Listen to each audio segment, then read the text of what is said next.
Hi everyone, my name is Heidi. I'm a Malaysian children's author, and welcome to Kidlit with Heidi, where we will discover the world through books, stories, music, art, and more.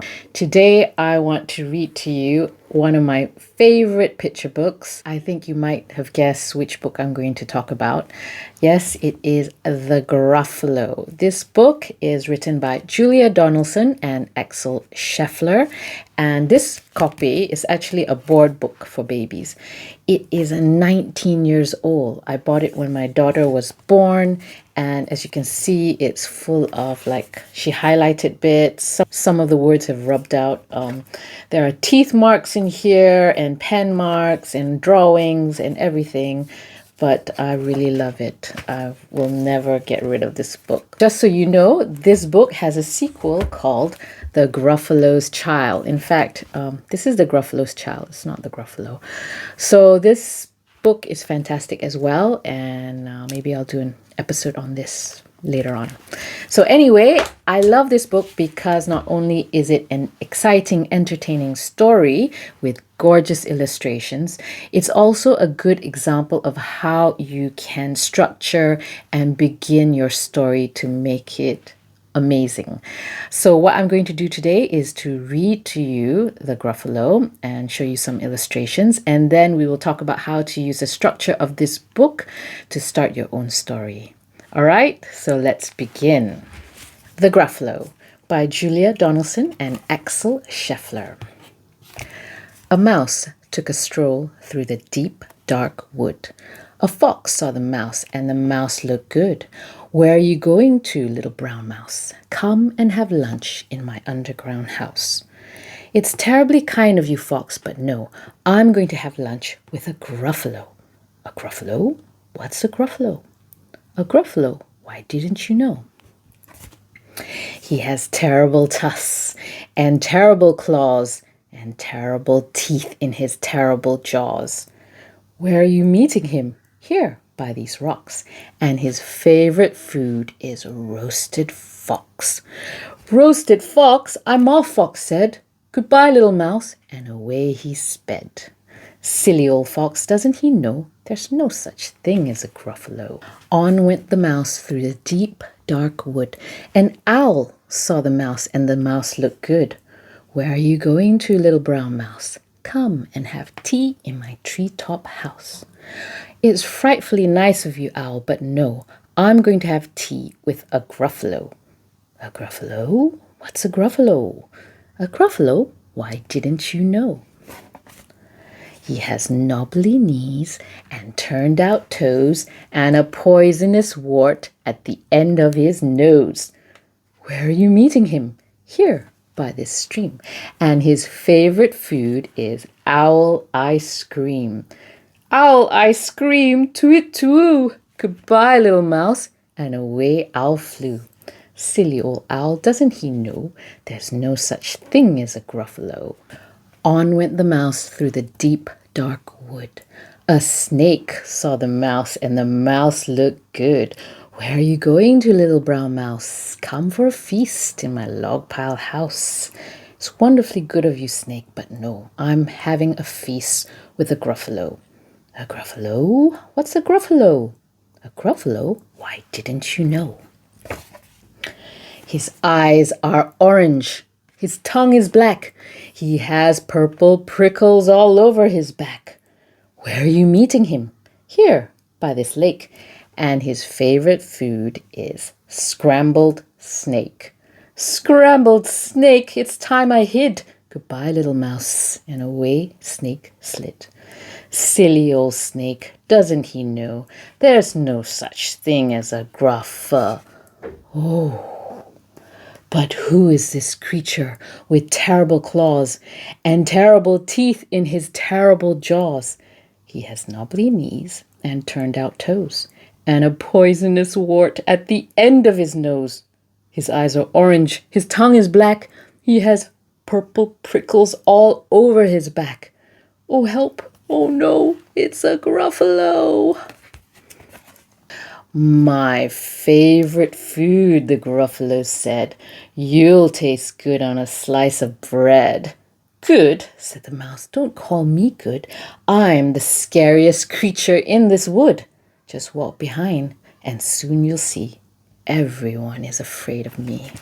All right, said the Gruffalo, bursting with laughter. You go ahead and I'll follow after. They walked and walked till the Gruffalo said, I hear a hiss in the leaves ahead. It's Snake, said the mouse. Why, Snake, hello. Snake took one look at the Gruffalo. Oh, crumbs, he said, goodbye, little mouse. And off he slid to his log pile house. You see, said the mouse, I told you so. Amazing, said the Gruffalo. They walked some more till the Gruffalo said, I hear a hoot in the trees ahead. It's Owl, said the mouse. Why, Owl, hello. Owl took one look at the Gruffalo. Oh dear, he said, goodbye, little mouse. And off he flew to his treetop house. You see, said the mouse, I told you so. Astounding, said the Gruffalo. They walked some more till the Gruffalo said, I can hear feet in the path ahead. It's Fox, said the mouse. Why, Fox, hello. Fox took one look at the Gruffalo. Oh, help, he said, goodbye, little mouse. And off he ran to his underground house. Well, Gruffalo, said the mouse, you see, everyone is afraid of me, but now my tummy is beginning to rumble. My favorite food is Gruffalo crumble. Gruffalo crumble, the Gruffalo said, and quick as the wind he turned and fled. All was quiet in the deep dark wood. A mouse found a nut, and the nut was good. The end. So that was the story of the Gruffalo. Isn't it amazing? Julia Donaldson actually writes lyrics for songs, and that is why her story rhymes, and it's so beautifully written, and I will never be able to write like this. I just love this story so much. So now let's talk about how we can use this story to help you write an awesome story for yourself. So when you want to start writing a story, usually we're kind of like stuck about how to start the story. Most of the time, you might have an idea, a fantastic idea for a story, but you don't know how to start. Well, I'm going to show you how to solve that problem. Every good story must have two important things, two important ingredients, and that is number one, intention, and number two, obstacle. So what is intention and what is obstacle? Well, intention simply means that your main character, in this case the mouse, wants something very, very badly. They want a particular food, they want money, they want that job, they want to be loved by a particular person, or they want to win. Whatever it is, it can be really small. It can be like maybe a little girl, she wants her teddy bear. She can't sleep without her teddy bear, and she needs her teddy bear. That is her intention in the story. Now, this intention has to be really, really strong. You have to make that character really, really want that thing. So the first ingredient in starting your story is to give your main character an intention, something that he or she really, really wants, okay? So the next thing we have to ask is, what is an obstacle? An obstacle is something that is stopping your main character from getting what they want. And this obstacle has to be huge. It has to be formidable. It has to be really, really difficult to overcome. It can't be just something small that you can easily solve. So for example, say your character really, really wants to go to Disneyland, okay? This is your main character's dream, to go to Disneyland. But something is getting in his way. He can't go to Disneyland because, for example, he doesn't have any money. Or, for example, he's still a kid and he can't like get on a plane by himself to go to Disneyland. Or even better, maybe he's trapped at home and someone is stopping him from going out. So obstacle stops the main character from getting what they want. So why is intention and obstacle so important in a story? It's important because these two ingredients, they create something called conflict. And conflict is the life source of a story. It really gives life to a story. So you need to create conflict in order to make it interesting, in order to make your readers want to find out more about the story. So let's see how intention and obstacle is used in the Gruffalo. So in the beginning of the story, it starts off as a mouse took a stroll through the deep, dark wood. So why is he taking a stroll through the deep, dark wood? Probably because he's looking for some food.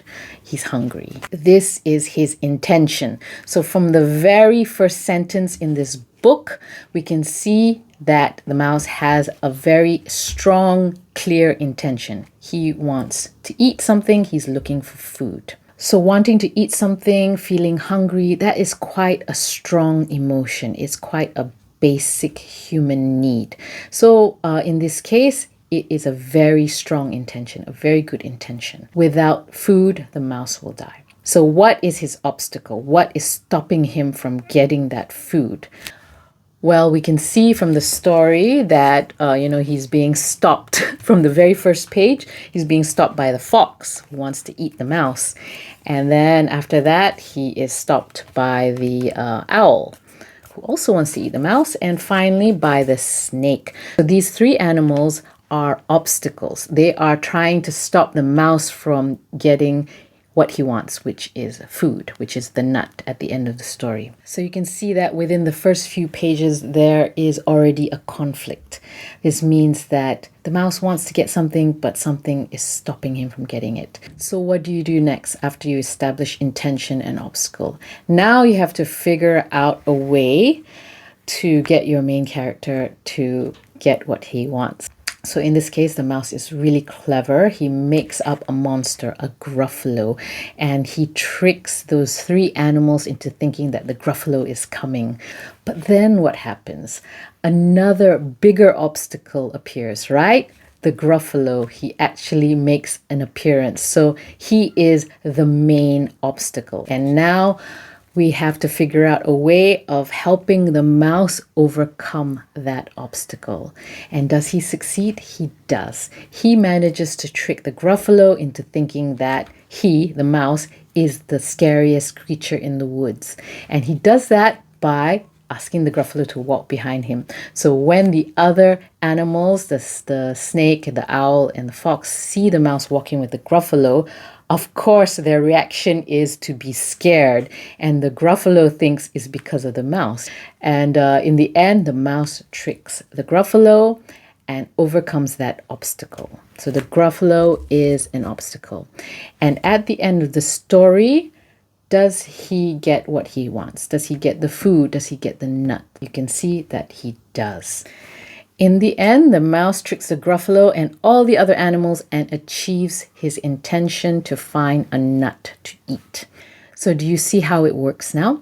You need to give your character a really strong intention. And then after that, you need to throw obstacles at your character to prevent him from getting what he wants. And these obstacles have to be huge. They have to be formidable. In the process, you have to figure out how your character will solve his problems, how he will overcome these obstacles in order to get what he wants in the end. If you can think about intention and obstacle before you begin writing a story, it will make writing your story a lot easier. It will create conflict in your story, and your story will be much, much better. I hope you enjoyed this video, and I hope you like my reading of The Gruffalo. And I hope this tip will help you write some amazing stories. I'll see you in the next video.